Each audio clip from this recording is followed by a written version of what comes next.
She's a Mona Lisa. Everyone's lining up to see her. There must be something that it features. Hey beautiful people, it's your girl Hannah, and you guys are probably wondering where I have been on 2020, why I haven't posted a video the whole entire remainder of 2020. I think I haven't posted a video in like 7 or 8 months. Yeah, and from the title of this video, yeah, now I'm probably going to be explaining where I have been all 2020 and why I haven't posted. So before I get into the nitty gritty of that and hit the nail right on its head, I would really appreciate it if you guys give this video a thumbs up, subscribe, and comment down below, and I'd totally appreciate it if you share my video with someone else. Maybe it can be helpful to other people. So I'm going to start with the beginning of 2020. That was right before COVID hit, and I was still posting videos on my channel.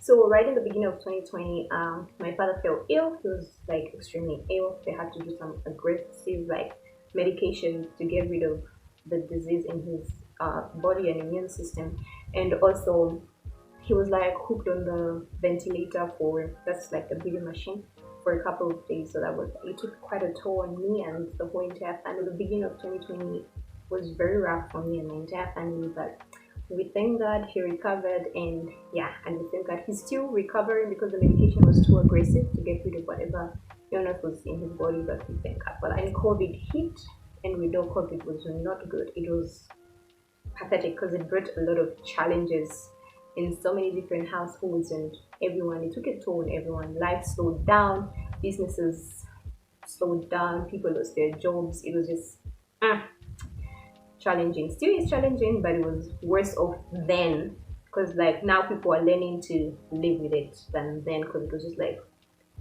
here I am, COVID-19, stuff like that, like, you know, the paranormal, the pandemic. But yeah, and then I filmed a couple of videos here and there and whatnot. We're still like through the pandemic, going through that. And my mom lost her younger brother. He was electrocuted on the job. Like, he was working and then he accidentally touched the live wire, and yeah, he died through electrocution on the job. So that was also rough and hard for our family. It wasn't something that you're ever prepared for. So yeah, that was really very hard for us. So then also I suffered a bit of anxiety. So I get from anxiety. So sometimes I get panic attacks and I just panic, and then I get so anxious. I start to doubt myself. I start to question everything I do. I start to, I don't know, I just start to go round and round in circles. So my anxiety, because of the lockdown and everything that was happening with the coronavirus and everything that was going on around me, just skyrocketed. It was like it hit really, really high points because of that, and that led to so many different things. That led to me doubting myself. That led to me trying to be a perfectionist with everything I do. I'll film a couple videos and then I'll doubt myself. I'll be like, I don't really like this content, and it also led me to strain away from most of my friends.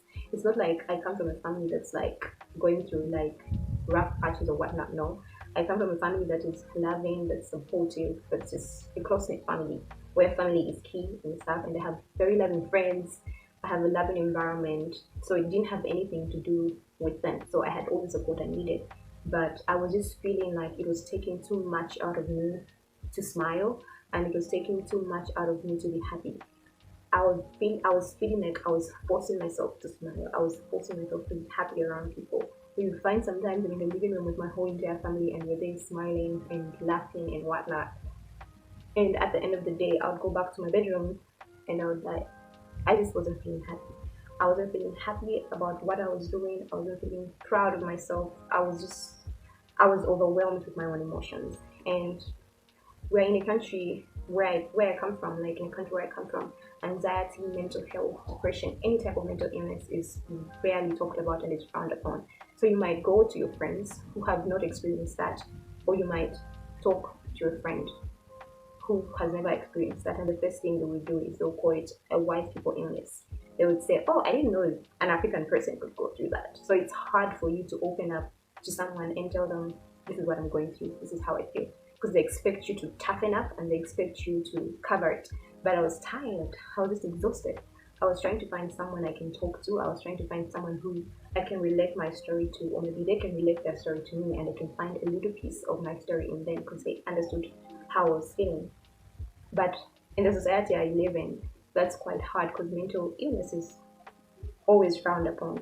Talking about going to therapy is always frowned upon because Black people don't have mental illness. That's the assumption, but that's not true. We all go through difficult times. We all go through challenging times, and our emotions are always uh,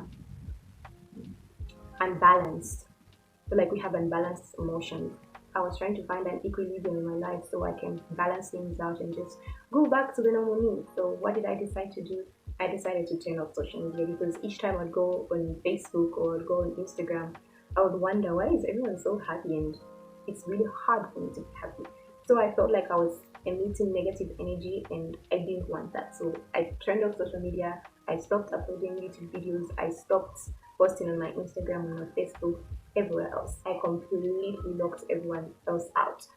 So when I got rid of my social media, I felt a breather because I didn't have any other things to distract me. I was with myself and with my emotions, and that way I started to find direction back, of finding the equilibrium or the balance back into my life, trying to find happiness, with myself, trying to find a place where I was always happy, things that made me happy. It was hard with the coronavirus to go and explore and do all these things. So I was just beside myself, just alone at home. I read a lot of books. I watched a lot of comedies, a lot of movies and whatnot. And I spoke to some of my friends, those that reached out to me. I appreciate you. And some of my subscribers who did reach out to me and ask where I have been or what I have been doing and whatnot. I also really appreciate you all. I'm thankful and I'm grateful for each and every single one of you who reached out and also tried to talk to me when I was going through a rough patch. And also right when I was trying to recover and get back into the mood and just be happy, self-love, self-care. We appreciate that. We do that. Yeah. I joined some self-care and self-help groups on Instagram because that's when I just started going back right into social media. So I liked some of those pages. I started following those pages, and some of them reached out to me. They actually DM'd me, and we started talking. So I felt a sense of relief. And also I turned to my mom because she's always there. So we have this thing, this day by each day. Every day in the morning, I would go into her room and we would just talk out our emotions and we would laugh. And that's something I really appreciate because it lightens up my mood. It makes me happy and all that stuff. So I really appreciate mom for that. I also appreciate all the lovely messages from my friends and my family because that did lift me up a bit. So when I started recovering and just feeling that sense of worth back, we went through another family tragedy. My mom lost her older brother, which was also took a toll on us, and it was also rough. And recently she also lost her younger sister. But that's a story for another day because the deaths will be complicated and I'm not kind of privy to share that information and put it out there just yet. But yeah, that's pretty much what happened for 2020. I'm pretty sure that other people who have gone through worse, but that's just me sharing my side of the story and what I went through. What's going to be happening with my channel 2021 is I'm going to continue posting hair videos, so post challenges, and I'll also post any other content that makes me happy. So it's just not going to be a natural hair video channel, no. 2021 is going to be an array of new visions and new goals that have to be accomplished.